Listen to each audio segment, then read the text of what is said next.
So here, your client is a retail bank who wants to develop a credit score system for farmers in India. How would you go about this? Now, the basic idea is to show whether it's a development or a management consulting case. This was asked by a management consulting firm, but development firms can ask these cases as well. Okay. So here, for problems like this, it's really a question of either A, benchmarking, and two, it's a question of how do you really use your certain amount of creativity. Now, what do you think like would go into a credit score creation? And for those who are not very comfortable with that, a credit score creation is basically having one number which the bank can use to determine whether to give a particular person more loans or not. And if you are a banked individual, like most of us are, or all of us would be, uh, there is enough data which is available because we do digital transactions, we have a lot of these records which banks have, that it's easy for them to estimate this for us. But for someone who is not banked per se or not integrated the banking system like a farmer in India, how do you do this? And this is a major problem to solve for. If you have to move them away from the informal marketing systems to more formal systems. So any thoughts on this?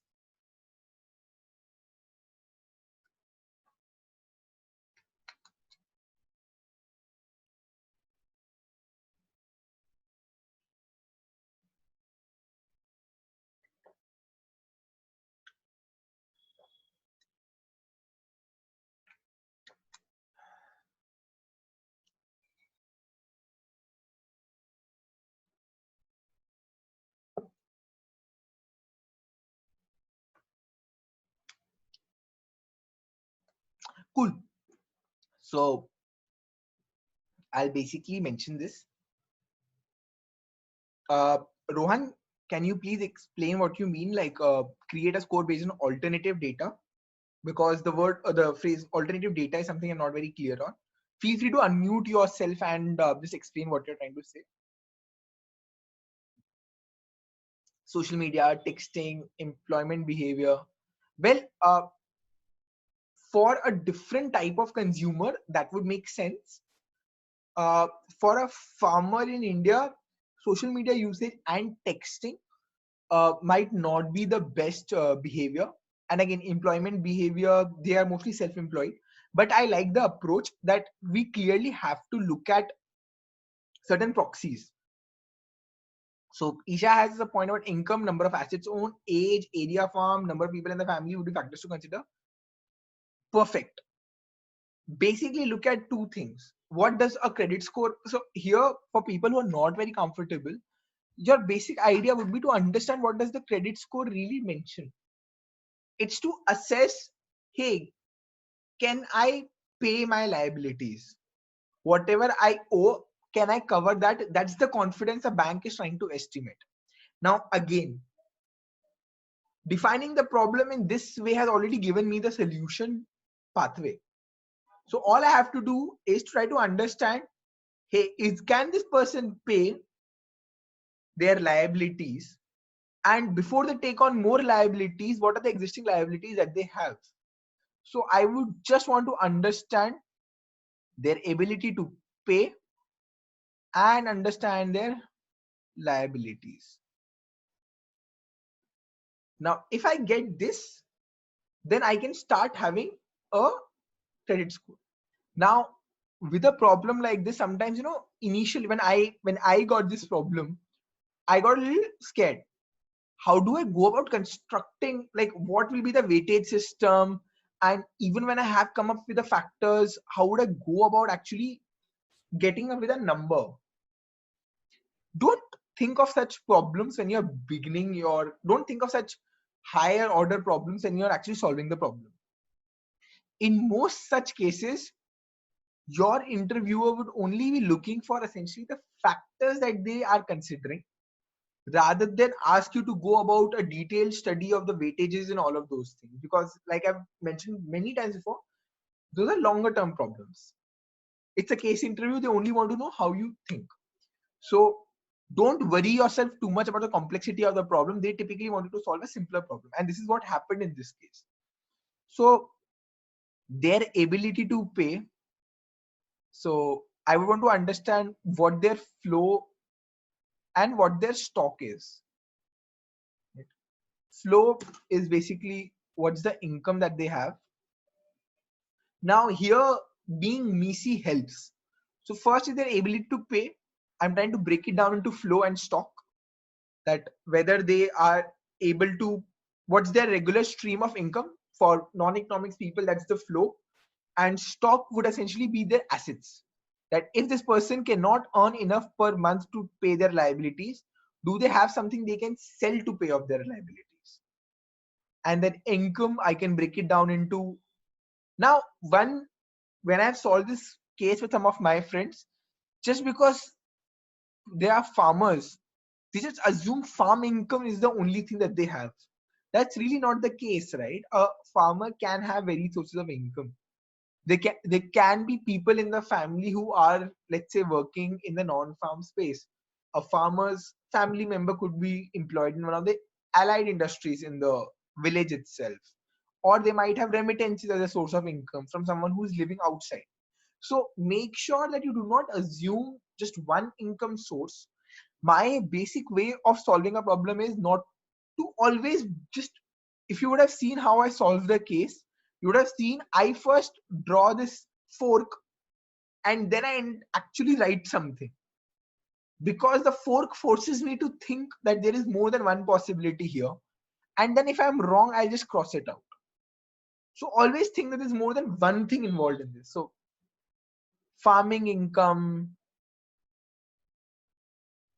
and let's say others, and here you could have land based, dairy based, if they do animal rearing and all that. Okay, and this then becomes a function of area into sown area into, let's say, oh damn it, sown area, then the type of, it becomes a function of type of crop, risk factor, price of crop. So you can go into a whole host of details, and it's not enough for you to know how much they earn, but using a risk pattern, you will want to assume a range. So for a problem like this, having an inbuilt sensitivity factor is useful. So you could assume that either risk factor, and you could define it the way you want. You could say that there is no risk, in which the risk factor can be one, that whatever they earn, they are able to, whatever they sow, they're able to reap and sell. Or you could say there's a risk factor of 0.8, that only 80% of what they are planning to earn gets recovered, let's say 0.5. So depending on the type of farmer you're dealing with, if you're dealing with a monsoon dependent farmer, you might want to have a risk factor which is a lower fraction. If you are, let's say, taking the case of a farmer who's based on irrigation, you might want to take the factor closer to 1.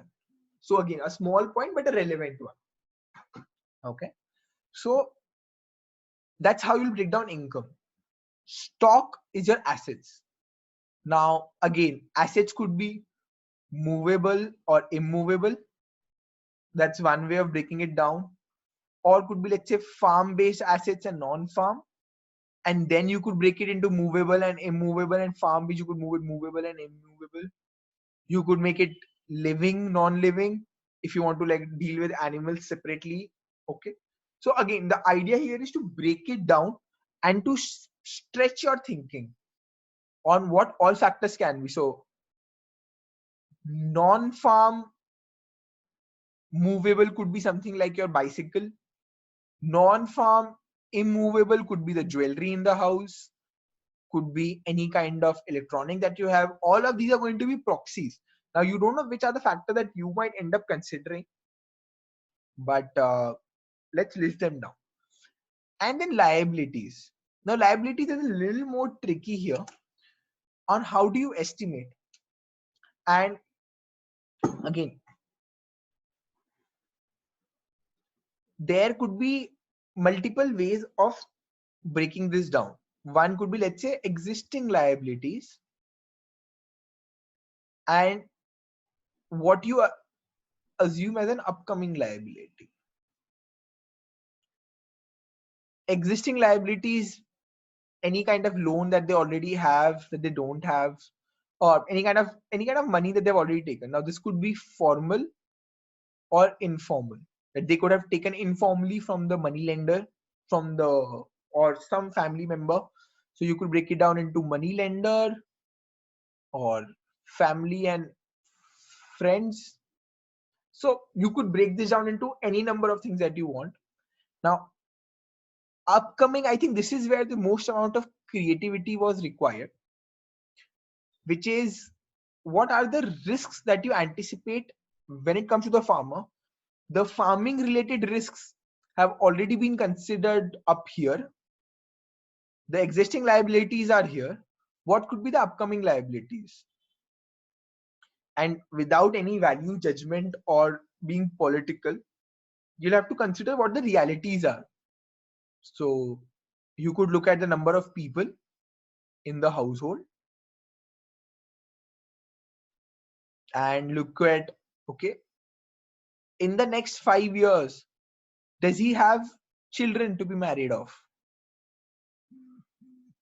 Does this farmer have parents who are old or any family member who is sick, so that you anticipate a significant amount of medical expenditure to come up? Okay. So that's one way of figuring out liabilities which are upcoming, that you try to figure out what are the risks specific to the farmer, try to see what are the major huge expenditures heads that this farmer will have typically. Now, this is how you would essentially solve 80% of the problem. And here again, when I say income, you could use that there are more than one people in the farming family who are working and do all of those things there. If you have to now solve this problem and take it to the next level, what you could do is you could use certain parameters to streamline your process. You can come up with like 100 factors which would go into creating the score, but there's also a significant amount of difficulty which is involved in getting these numbers. Just knowing that these numbers are required does not mean that we have these numbers. And that's where a lot of creativity will be involved. So how do you get a source of the farmer's income? Well, the farmer will have some kind of documentation for the amount of land that they have, for the sowing and the quality of the soil and what all not. You have a soil health card. And for price, you can look at, let us say, the government price that are there. For risk, you can look at historical patterns. So you might be asked all of these questions because as an analyst in a consulting firm, you have to generate these numbers. So you need to know, you need to have a sense of where do you generate these numbers from. Some of these numbers are going to be far more difficult. If I ask you, how do you come up with numbers in the next 24 hours? How much amount of money have they taken from family and friends might be an extremely difficult number to estimate, because you would have to talk to each individual farmer, and it's not a process which can be computerized. You can take their word for it, but that might not be very helpful. So you could take proxies, then you could say, okay, fine, what I can do is, now again I'm giving you an answer that I gave, which the interviewer liked, and I'm just asking you to think of such more creative ways of figuring out. So I said, okay, fine, if we can't do it individually, I'll look at a cluster and I'll see the penetration of the banking sector. And if the banking sector is low penetrated, I'll assume that all the money that they take, or 90% of the money, would come from family and friends or informal sources and not for the formal banking system. And how much money they have taken, I will assume it to be a multiple, that 5x of their current income seems like an average loan amount that farmers have. For that, I have country-wide data to see total farmer indebtedness, and I can get a per capita number. Okay, So I know it's a very fine point, but the point is to illustrate that once you get into such development related cases, the numbers are much harder to get when you start solving the problem at a granular level. So you need to have a higher degree of presence of mind to be able to zoom out when required and zoom in when required, and think of clusters, think of what other data is available to you. Okay, so just a basic problem.